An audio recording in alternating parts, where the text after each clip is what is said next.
네, 하나님의 말씀은 사무엘상 4장 1절에서부터 21절까지입니다. 저희들 계속 사무엘 하고 있습니다. 사무엘상 4장 1절에서부터 21절까지입니다. 다 같이 교독하도록 하겠습니다. 이스라엘은 나가서 블레셋 사람들과 사무엘 4장 1절입니다. 사무엘의 말이 온 이스라엘에 전파됩니다. 이스라엘은 나가서 블레셋 사람들과 싸우려고 에베네셀 곁에 진치고 블레셋 사람들은 아벡에 진쳤더니 이스라엘 사람이 이스라엘을 위하여 전을 벌이니라. 그 종이 싸우다가 이스마엘이 블레셋 사람들 앞에서 그들에게 전쟁에 죽임을 당한 사가 4,000명 가량이라. 백성이 진영으로 돌아오매 이스라엘 장로들이 이르되 여호와께서 어찌하여 우리에게 오늘 블레셋 사람들 앞에 패하게 하셨는고 여호와의 언약궤를 실로에서 우리에게로 가져다가 우리 중에 있게 하여 그것으로 우리를 우리 원수들의 손에서 구원하게 하자 하니 이에 백성이 실로에 사람을 보내어 그룹 사이에 계신 만군의 여호와의 언약궤를 가져다가 엘리의 두 아들 호니와 비느하스는 하나님의 언약궤와 함께 거기에 있었더라. 여호와의 언약궤가 진영에 들어올 때에 온 이스라엘이 큰 소리로 외치매 땅이 울린지라. 블레셋 사람이 그 외치는 소리를 듣고 이르되 히브리 진영에서 큰 소리로 외치는 어찌 되느냐 하니라. 여호와의 궤가 진영에 들어올 줄을 깨달은지라. 블레셋 사람이 두려워하여 이르되 신이 진영에 이르렀도다 하고 또 이르되 우리에게 하로다 전날에는 이런 일이 없었도다. 우리에게 이르다 누가 우리를 유능한 신의 손에 건지리요. 그들이 망하여서 여러 가지 재앙으로 애국인을 신시니라. 너희 블레셋 사람들아 강하게 되며 대장부가 되라. 너희가 히브리 사람의 종이 되기를 그들이 너희의 종이 되었던가 같이 되지 말고 대장부 같이 되어 싸우라 하고 블레셋 사람들이 쳤더니 이스라엘이 패하여 악기 장로 도망하였고 살리기 심히 커서 이스라엘 군중이 엎드러진 자가 3만 명이었으며 하나님의 궤는 빼앗겼고 엘리의 두 아들 홈리와 비나스는 죽임을 당하였더라. 당연히 어떤 분명한 사람이 진영에서 달려나와 자기의 옷을 입고 자기의 머리에 깃털을 걷어쓰고 실로에 이르니라. 17절 하겠습니다. 소식을 전하는 자가 대답하여 이르되 이스라엘이 블레셋 사람들 앞에서 도망하였고 백성 중에는 큰 살육이 있었고 당신의 두 아들 홈리와 비나스도 죽임을 당하였고 하나님의 궤는 빼앗겼나이다. 하나님의 궤를 말할 때에 엘리가 자기의 자에 있어서 곁에서 목이 부러져 죽었으니 나이가 많고 위대한 까닭이라. 그가 이스라엘의 사사가 된 지 40년이었더라. 그의 며느리인 비나스의 아내가 임신하여 해산 때가 가까웠더니 하나님의 궤를 빼앗긴 것과 그의 시아버지와 남편이 죽은 소식을 듣고 갑자기 아파서 몸을 구부려 해산하고 죽어갈 때 곁에 서 있는 여인이 그에게 이르되 두려워하지 말라. 네가 아내를 낳았다 하되 그가 대답하지도 아니하고 강령하지도 아니하고 이르기를 영광이 이스라엘에게서 떠났다 하고 아이 이름을 이가봇이라 하였으니 하나님의 궤가 빼앗겼고 그의 시아버지와 남편이 죽었기 때문이며 하나님의 궤를 빼앗겼으므로 영광이 이스라엘에서 떠났다 했더라. 아멘. 네, 특별히 이제 4장에서부터 6장에 이르기까지 여호와의 궤가 어떻게 되느냐에 따라서 이스라엘의 여러 가지 상황들을 설명하는 것이 나오는데 4장이나 뭐 이런 본문들은 사실 저희들이 별로 읽기를 좋아하지 않는 본문이기도 합니다. 저희는 하나님의 축복은 받고 싶지만 하나님의 경고와 하나님의 쓰라린 말씀들은 듣기를 거부하는 것이 뭐 성도뿐 아니라 저도 그렇기 때문에 이런 본문들이 나오면 이것을 어떻게 우리가 받아들여야 하는가가 참 고민이기도 합니다.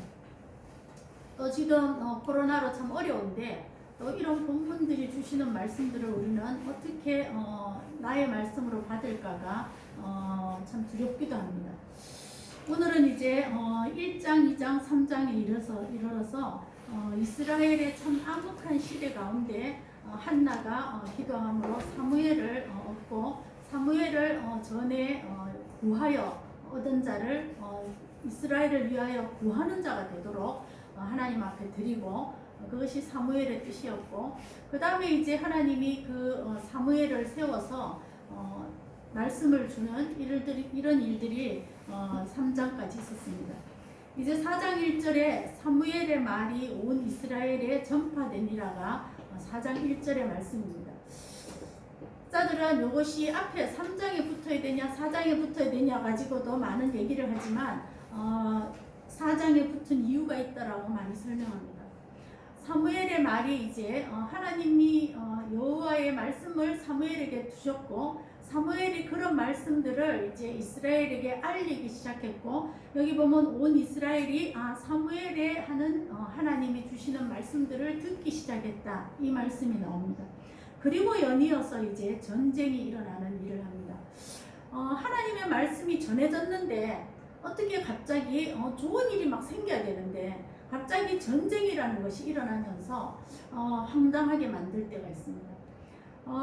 예수님을 따랐던 제자들에게도 마찬가지입니다. 오병이어의 놀라운 축복으로 예수님이 정말 왕이시구나 모든 만물을 주관하는구나를 배운 다음에 주님이 강으로 가자 저 바다를 건너가자 했을 때에 거기서 엄청난 풍랑을 만나고 제자들이 죽게 되는 일이 죽게 되어서 두려운 일이 생겼습니다.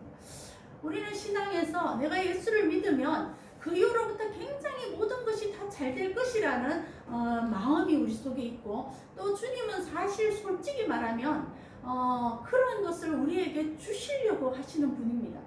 그런데 그 이후에 전쟁이 일어나면서 그들에게 하나님의 좋은 것을 주시기 위하여서는 그들 속에 있는 그릇된 것이 무엇인가를 먼저 발견하고 그것을 고치려는 마음이 있어야 한다라는 것을 일러주시기 위하여 이 엄청난 전쟁이라는 소용돌이 속에서 하나님이 전하고자 하는 굉장히 중요한 얘기가 있었답니다. 그리고 이 얘기는 그들이 굉장히 중요하게 여기는 언약궤에서 문제가 있었다 이런 것들을 오늘 일러줍니다. 우리는 말씀이 전파되었을 때에 주님을 예수를 믿고 좋은 것들을 가지려고 굉장히 원해서 예수 그리스도를 믿습니다. 처음 믿을 때는 그것이 육적인 건강 또는 재물적인 것 또는 사회의 성공 이런 것들을 아마 예수님은 줄 수 있을 것이다. 이런 믿음으로 예수 그리스도를 믿습니다. 그러나 우리가 예수 그리스도를 믿으면서 그 관문으로 들어가기까지에는 거기에는 힘들고 어렵고 우리 자신 속에 왜곡되어져 있고 잘못되어져 있는 어떤 세계관이나 신앙관들을 하나님이 고치라고 하는 일들로 우리를 부르실 때가 먼저 있습니다. 우리는 그런 것은 하나도 고치지 않고 그냥 내가 예수 그리스도를 믿어서 좋은 것만 쟁취하고자 하는 그런 마음들이 우리 속에 있는 것하고 예수님이 우리에게 하나님이 우리에게 주시려고 하는 다른 관점하고가 우리 속에서 갈등을 일으키고 전쟁 같은 걸 일으키기도 합니다. 오늘 말씀이 바로 그런 말씀입니다. 여기 보면 이스라엘과 블레셋이 서로 싸움이 일어났는데 원인이 어디 있는가에 설명도 하지 않고 하여튼 나갔는데 보면 이스라엘이 나가서 싸웠다 이래 되니까 이스라엘이 어떻게 전쟁을 붙어서 하게 됐는지 설명이 없습니다. 그러나 중요한 것은 이 둘이 전열을 벌리고 싸우기 시작했는데 거기에 하나님의 뜻을 묻거나 이것의 이유를 찾거나 이런 내용들이 하나도 없는 것을 봅니다. 항상 이스라엘 사람들은 모든 어려움이나 갈등이 있을 때에 전쟁이 있을 때에 이 전쟁은 여호와께 속한 것이라 이 고난은 여호와께 속한 것이라 비록 어렵고 힘든 것이 왔지만 이것을 주관하고 장악하고 이것을 이끄는 자는 하나님이라는 확실한 선언 가운데 그들이 쭉 배워왔습니다. 그러나 오늘 이들이 전쟁을 붙었을 때에 전혀 그런 언급이 없다는 것은 이 이스라엘의 믿음이 굉장히 떨어져 있었다는 것을 보여줍니다. 전쟁의 어려움 가운데, 고난이 있는 어려움 가운데 하나님을 뜻을 묻거나 하나님을 향하여 서거나 하나님을 향하여 부르짖거나 이런 게 없었다는 거죠. 그래서 그들은 전쟁 후에 4,000명이 죽는 실패를 경험합니다. 그리고 나서 이제 3절에 보면은 이스라엘 백성이 진영으로 돌아와서 장로들이 회의를 했다고 되어 있습니다. 이 회의 가운데에 그들이 결정하는 일이 있습니다. 무엇이냐 하면 왜 우리가 실패했을까? 언약궤가 없었기 때문입니다. 그래서 그들이 실로에서 언약궤를 가지고 옵니다. 오늘 성경은 이 언약궤를 대하는 태도와 이 언약궤가 무엇인지를 모르는 그 당시 장로들, 그러니까 지도자들이죠. 지도자들의 실패에 대해서 말하고 있습니다. 블레셋과의 전쟁에 실패한 이유가 언약궤가 없기 때문이다. 틀린 말은 아닙니다. 그러나 언약궤가 무엇인지를 모르면서 언약궤를 말하고 있다는 거죠.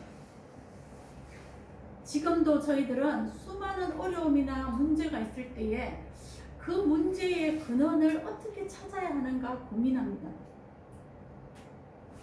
해안 원인이 하나님 앞에 무엇이 없기 때문인가? 이것을 우리는 굉장히 고민하게 됩니다. 오늘 장로들은, 이 지도자들은 그 문제를 해결하는 것이 언약궤에 있다고 봤는데 이 언약궤가 무슨 역할을 하는가에 대해서는 그들이 깨닫지 못한 것을 봅니다. 우리는 문제가 어떤 일이 있을 때에 하나님이 이 일을 왜 주셨을까를 고민하면서 그 문제의 해답이 여호와 안에서 어떤 의미가 있는지를 저희들이 잘 찾지 못할 때가 많습니다. 또 잘못 찾을 때도 많습니다. 이들은 언약궤가 없어서 졌다. 그런데 그 언약궤는 무엇인가에 대한 개념이 없었다고 말합니다. 그들은 아주 실수했습니다. 그래서 이후에 다시 언약궤를 갖다 놓고 전쟁을 했을 때에 3만 명이 죽는 엄청난 실패로 갔습니다. 하나님은 오늘 이 언약궤가 무엇인가를 설명해 주기 위해서, 그들이 언약궤를 대하는 태도가 무엇이 틀렸는가를 설명해 주기 위해서, 지금의 말로 하면 내가 하나님을 믿는 태도가 무엇이 그릇되어 있는가, 무엇이 잘못되어 있는 것들을 하나님이 가르쳐 주기 위해서 때로는 우리에게 어려움들을 허락하신다는 겁니다.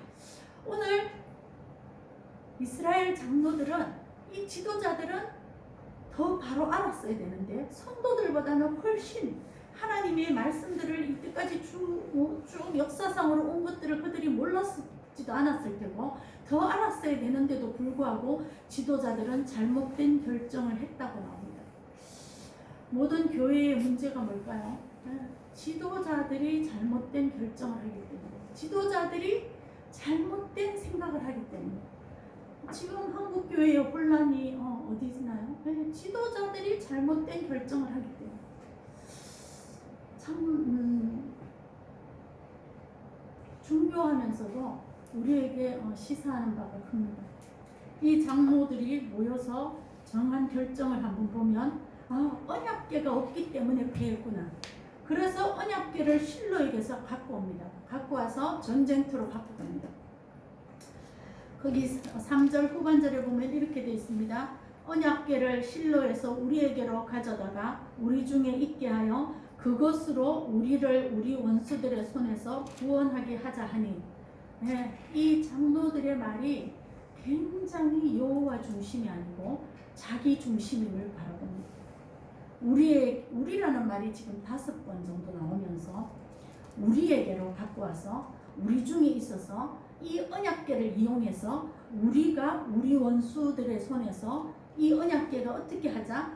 구원하게 하자. 하나님을 조정하자. 하나님을 이용하자. 하나님의 능력을 한번 사용해보자. 이것으로 언약궤의 위치, 언약궤의 역할을 그들은 그렇게 규명했습니다. 결국은 이방 사람들이 자기의 우상을 믿는 것과 다를 바 없이 이들은 언약궤를 우상화하고 있었고 신격화하면서 그냥 이 우상이 이 언약궤가 우상처럼 나를 위하여서 뭔가를 해주는 것으로 하자. 구원하게 하자. 하나님의 뜻과 하나님의 마음은 생각하지 않고 그 하나님이 그냥 나를 도와주고 나를 세워주고 나를 승리하게 해주고 나를 잘 살게 해주고 전부 다 내 중심으로 모든 것들을 이루어지게 하는 하나님이 되게 하자. 이것이 이들의 치명적인 실수였고 이것은 하나님이 굉장히 마음 아파하는 것이었고 그래서 이런 일들을 통하여서 이 언약궤를 대하는 그들의 모든 중심을 새로 고쳐야 되겠다. 이것이 오늘 핵심적인 말씀입니다. 그들은 언약궤가 무엇인지를 잘못 착각했습니다. 우리는 하나님을 믿는 것이 무엇이고 하나님이 어떻게 우리에게 역사하시고자 하시는가를 착각하면서 그릇되게 믿으면서 하나님을 믿는다라고 생각할 때도 참으로 많습니다. 오늘 이 장로들도 그랬습니다. 언약궤가 그들을 지켜주는 신성화된 목도 또는 대박을 주는 어떤 이용물, 전쟁의 승리를 갖다주는 어떤 상징 이런 것들로 착각했다. 하나님의 뜻이 무엇인지, 하나님의 바람은 무엇인지, 하나님의 마음은 무엇인지 하나님하고는 하나도 관계가 없어요. 그냥 나를 도와주고 나를 성공하게 해주고 나를 바로 세워주고 나에게 축복만 주시면 되는 거예요.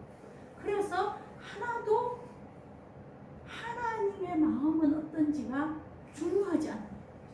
결국은 우상이 뭐죠? 자기를 위하여 만든 신, 이게 우상이잖아요. 우리를 위하여 뭔가를 해주는 것, 이것으로 언약궤를 생각했다는 거죠. 더군다나 그 언약궤를 미신적으로 신봉하면서 무슨 부적처럼 그 언약궤만 있으면 승리가 온다라는 그런 부적으로 생각할 정도의 하나님에 대한 믿음이 그렇게 떨어졌다. 이쯤에서 언약궤가 무엇인지를 한번 살펴보면 좋겠습니다. 언약궤는 하나님이 성막을 만드시고 그 성막 안에 하나님이 임재하겠다는, 저희들이 출애굽기 할 때 했잖아요. 하나님이 임재하시겠다는 지성소 안에 가장 핵심 물건으로 언약궤를 만들고 그것을 왜 언약궤로 명칭했는가? 너와 나의 약속이 있는 곳. 그 약속은 어디에서 그 약속이 이루어졌는가? 하나님의 시온소라는 그 뚜껑이 시온자잖아요. 그 시온소 밑에 하나님의 용서하신 밑에 하나님의 가려주신 밑에 우리의 모든 죄악을 하나님이 덮어주신 밑에 너와 나와 언약을 했다. 그것이 하나님의 지성소 임재 안에 가장 핵심이었어요. 우리의 믿음의 가장 핵심은 뭔가요? 하나님이 예수 그리스도를 통하여 나를 용서해 주신 그 용서의 시온소 밑에 하나님과 내가 언약하는 그 언약을 믿는 것, 그것이 우리의 믿음의 핵심이잖아요. 그 믿음의 핵심을 저들이 잊어버리고 이 언약궤가 무슨 마술적인 힘이 있는 것처럼 이렇게 생각했다. 그래서 이 언약궤 안에는 세 가지가 들어있어요. 아론의 지팡이, 그 다음에 십계명, 그 다음에 만나 그러잖아요. 이 세 개가 다 의미가 있죠. 하나님의 십계명 뭐죠? 너는 나의 말씀으로 산다. 내가 너를 지팡이로 인도할 것이다. 예, 지팡이는 인도도 하고 막대기로 다른 것들을 힘든 그런 짐승들을 물리치기도 하잖아요. 내가 너를 보호하고 인도한다. 이것이 지팡이. 그 다음에 십계명, 내가 말씀으로 너를 인도하여 갈 것이다. 그 다음에 하나가 뭐예요? 만나잖아요. 내가 공급한다. 너의 인생의 어떤 것들을 내가 공급할 것이다. 이것을 붙들고 서 있는 것, 그것은 하나님의 임재가 있는 곳 지성소 안에 중심 언약궤의 굉장히 중요한 의미였습니다. 그러므로 언약궤가 있는 그곳에는 죄 용서와 더불어 하나님의 말씀, 하나님의 인도, 하나님의 보호, 하나님의 공급하심이 나의 믿음입니다. 이것을 고백하는 것이 언약궤였고 하나님은 그것을 뭐라고 했냐면은 성막, 굉장히 거룩한 곳이다. 그 다음에 회막, 내가 너를 만나는 곳이다. 그 다음에 장막, 뭐야? 장막은 내가 너와 연합하고 함께 있는 곳이다. 그 다음에 증거막, 하나님의 말씀을 가르쳐주는 곳이다. 이 성막을 이렇게 다양한 이름으로 부르면서 결국은 뭐죠? 그 성막은 나중에 스데반이 말했듯이 그것은 하나님을 만나는 임재가 있고 연합이 있고 동행이 있고 하나님의 마음에 꽉 차는 것이 있고 하나님을 갈망하는 것이 있고 하나님과 관계하는 것이 있고 하나님과 교제하는 것이 있고 이것이 언약궤의 핵심이에요. 그런데 이 이스라엘 사람들은 그 핵심을 다 놓쳐버리고 그냥 하나님이 나를 위하여서 뭔가를 해주고 뭔가를 승리케 하고 뭔가를 맞춰주고 공급해주고 이거에만 나를 위하여 뭔가를 해주는 그런 요술방망이로 요술 램프로만 생각하는 그런 마술적인 힘을 가진 하나의 어떤 존재, 나하고는 아무 관련이 없고 내가 내 마음속에 하나님을 부른 적도 없고 하나님을 사랑한다고 고백한 적도 없고 하나님하고 만나겠다는 갈망도 없고 그것이 이 장로들과 이 이스라엘의 현재의 문제라고 하나님이 그들에게 이 전쟁을 통하여서 이 희생을 통하여서 간절히 가르쳐주고자 하는 것입니다. 때로 우리 삶에 어려움과 문제들이 생깁니다. 이런 어려움과 문제들은 제가 생각할 때는 하나님이 나를 만나자. 나를 다시 돌아와라. 나와 함께 해야 돼. 내가 너와 동행하고 싶어. 나는 너를 사랑하는데 너는 나를 사랑하지 않아. 왜 하나님이 주는 선물에만 꽂혀있고 하나님 자신에 나는 관심이 없어. 이런 하나님의 애타는 절규가 오늘 이 말씀과 함께 우리의 삶에도 그런 것이 있다는 것입니다. 오늘 이 4장의 1절에서부터 이 4절까지는 이런 하나님의 아픔이 그 안에 들어있어요. 이 언약궤를 주신 그 본질의 목적이 잃어버려지고 하나님을 전혀 사랑하지 않아. 하나님에 대한 갈망도 없어. 말씀을 통하여 하나님을 알고 싶은 마음도 별로 없어. 그냥 하나님이 뭔가 해주면 돼. 부모와 자식의 관계도 그렇잖아요. 그래서 요새 너무 슬픈 말이 다 주면 굶어 죽고 반틈 주면 쫄리 죽고 뭐 이런 말이 있잖아요. 그런 말들이 뭐예요? 부모와 자식이 서로 간에 사랑하고 갈망하고 염려해주고 애쓰고 이런 관계가 깨졌다는 말이잖아요. 그냥 주고받으면 돼. 교사와 제자의 관계도 그렇게 되고 이런 모든 것들이 인간 사회를 깨는 것뿐 아니라 이것이 하나님과 우리와의 관계에서도 너무너무 중요한 첫 번째 요소라요. 하나님은 물론 언약궤가 너무나 중요해요. 언약궤는 여호수아에 보면 전쟁 때마다 언약궤가 다 나갔어요. 하나님이 전쟁을 할 때마다 언약궤를 먼저 앞세워서 그 전쟁 앞에 가게 했어요.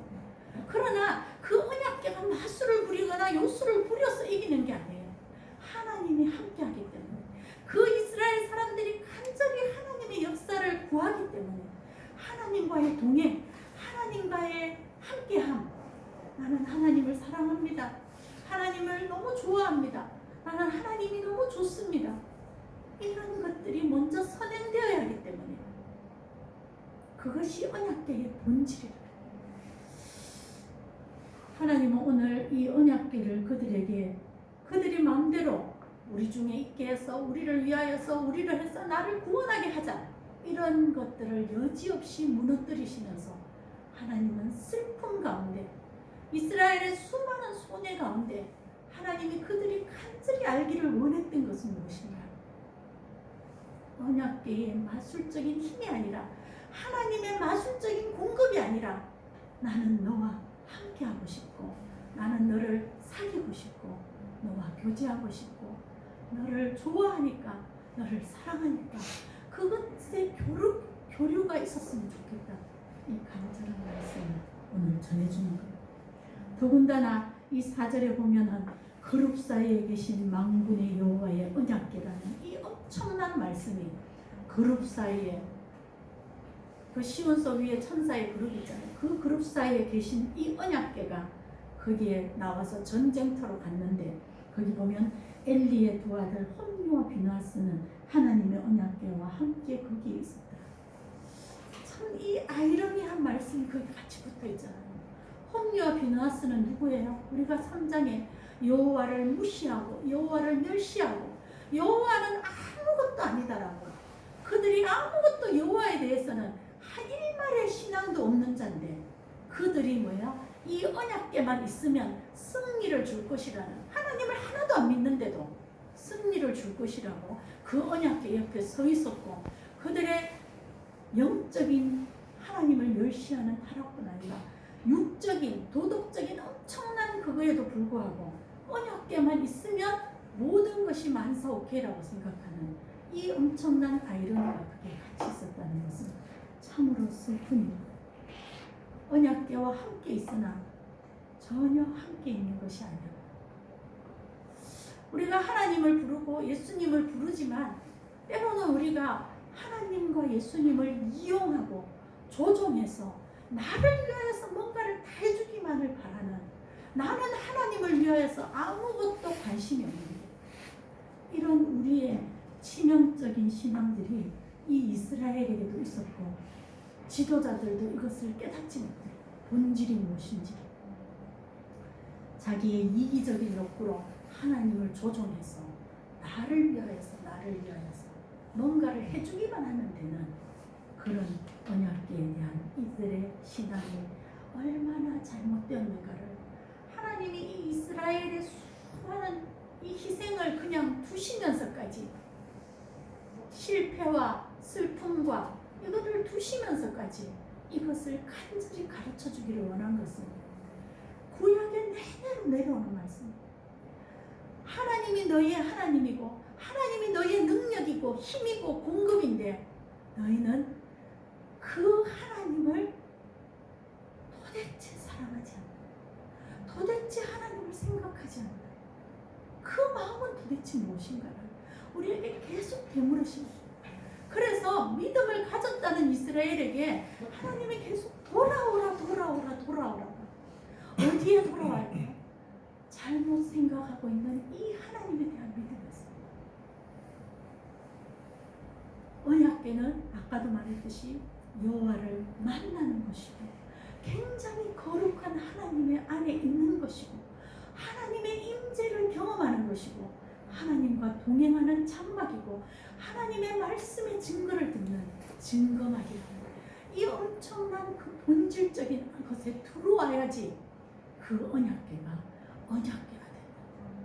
그것이 공급이 되고 인도가 되고 역사가 되는 일은 이 앞에 먼저 중요한 회복이 있어요. 우리 마음 속에 하나님은 어느 정도를 차지하고 있는가? 나는 어느 정도로 하나님을 좋아하는가? 사랑까지는 안 가도 하나님을 자꾸 좋아하는 친구 톡하고 폰하듯이 하나님의 말씀이 뭔가를 궁금해하는가? 하나님은 어떤 생각을 가지셨을까? 어떤 마음을 가지셨을까? 이런 것들이 내가 궁금해하는 것이 있는가? 아니면 하나님은 그냥 내 필요한 것만 주시면 되죠. 이렇게 그냥 간단하게 생각하면서 하나님을 조종하고 있는. 그래서 그들이 이제 언약궤가 왔지만 실패한 것이 보이고, 오늘 7, 8절 블레셋의 이야기는 블레셋 갈 때 한번 하겠습니다.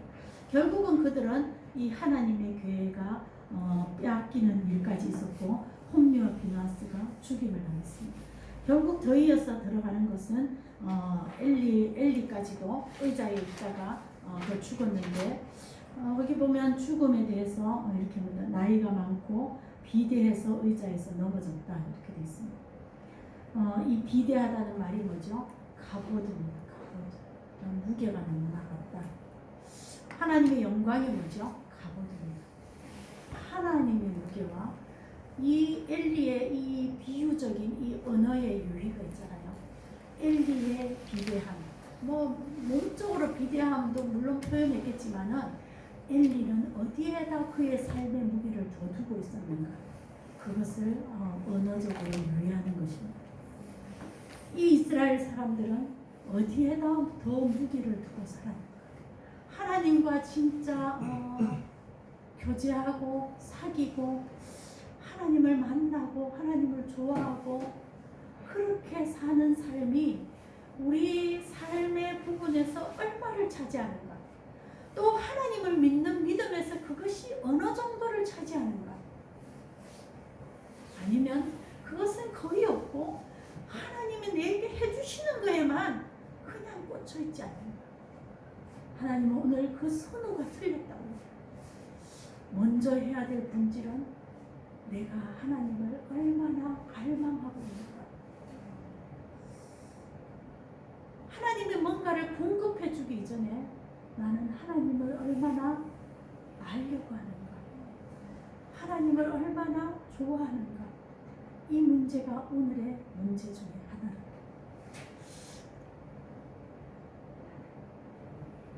(3만 명의 죽음이라는 이 엄청난 실패와 죽음이 그들에게 닥쳤을 때에 그들은 아마 깨달았어요. 그들은 무엇이 그릇되어 있습니까? 나는 어디에서 믿음이라는 참 본질을 놓칩니다. 나는 어디에서 이 이기적인 믿음의 상태에서 언제쯤 벗어날 것인가? 이것이 아마 성도의 성숙을 가늠할 것입니다. 아마 어쩌면은 우리 삶에서의 수많은 실패들도 아마 이 하나님의 간절한 이 음성들이 그 안에 담긴 실패일 수가 많을 것입니다. 우리는 실패를 하면 이 실패를 벗어나야 된다라고 막 엄청나게 노력하고 고민하고 합니다. 그러나 어쩌면 하나님은 내가 이런 실패의 원인은 나를 좀 쳐다봐 줄 수 없겠냐? 나와 다시 관계를 다시 가지고 나를 더 갈망하는 그 옛날 하나님이라고 간절히 부르던 이 한나의 그 부르짖음 같은 그 간절한 애절함, 그런 것들을 네가 언제 잃어버렸냐? 이런 것들을 되묻는 하나님의 엄청난 안타까운 시선일 수도 있습니다.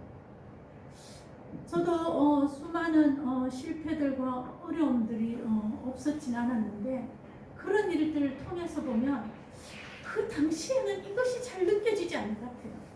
그러나 어느 순간인가 이제 시간이 지나고 이 실패라는 것들이 어떻게 해결될 것인가, 하나님 도와달라, 뭐 이런 여러 가지 것들을 하면서 떠오르는 하나의 일말의 말씀들은 뭐냐면은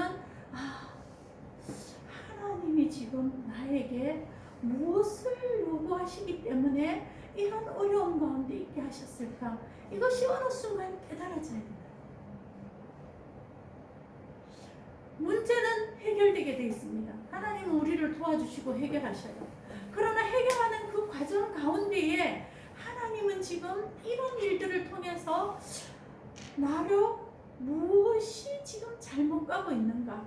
나의 믿음에 무엇은 부족한가? 나는 혹시 하나님을 이용하고 조정하는 것에만 있는가? 하나님은 나를 그냥 보호하고 나를 공급하는 그런 어떤 램프이기만 하면 되는가? 이런 것들을 하나님이 안타까워하면서 우리에게 계속 질문해 오신다. 아니야.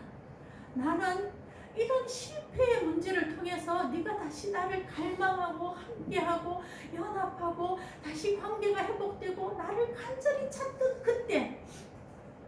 그때의 말씀으로 다시 회복되기를 원한다. 이것이 하나님이 우리에게 주시는 본질적인 질문이라면, 그런데 이것을 또 실패해요. 그러면 또 하나님이 너무 안타까우니까 해결해줘요. 그럼 또 실패가 또 와. 하나님 없이 그냥 잘 돌아가니까, 잘 주시니까 또 실패를 주셔요. 그럼 또 이거를 또 해결해야 되는데 하나님하고 본질적인 문제에 더 깊이 한 단계 깊이 들어가서 믿음이 한 단계 더 깊이 들어가야 되는데 들어가지 않아. 우리는 어쩌면 이런 반복 가운데서 하나님이 나한테 얼마나 중요한 존재인지가 얼마나 느껴지지 않기 때문에 지속적인 어려움들이 있지 않을까. 한 번쯤은 저에게도 고민이었고 한 번쯤은 하나님은 뭘 원하시는가 한 번쯤은 돌아봐야 된다고 생각합니다. 우리의 영광 카보드, 우리의 무게는 어디에 있었는가?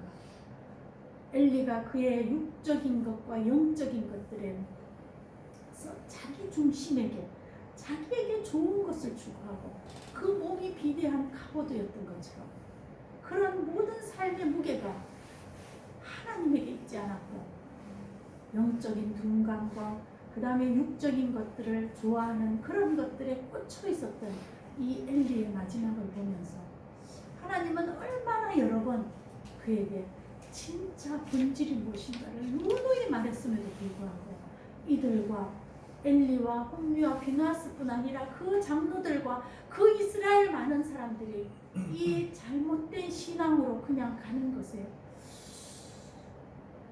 하나님이 얼마나 안타까웠으면 4,000명이 죽고 3만 명이 죽고 그 며느리가 죽고 그 며느리가 그 아이 이름을 영광이 떠났다 이렇게 말할 정도까지 슬픔으로 주시면서까지 우리에게 하시고자 하는 말씀은 뭔가 이런 엄청난 비참한 이런 일들을 역사상으로 적으면서 우리에게 주시고자 하신 말씀은 본질은 무엇인가? 나는 너를 공급할 것이고 나는 너를 보호할 것이고 나는 너를 지켜줄 것이다. 그러나 나는 먼저 너와 내가 사랑하고 함께하고 교제하고 네가 나를 조금은 좋아했으면 좋겠다.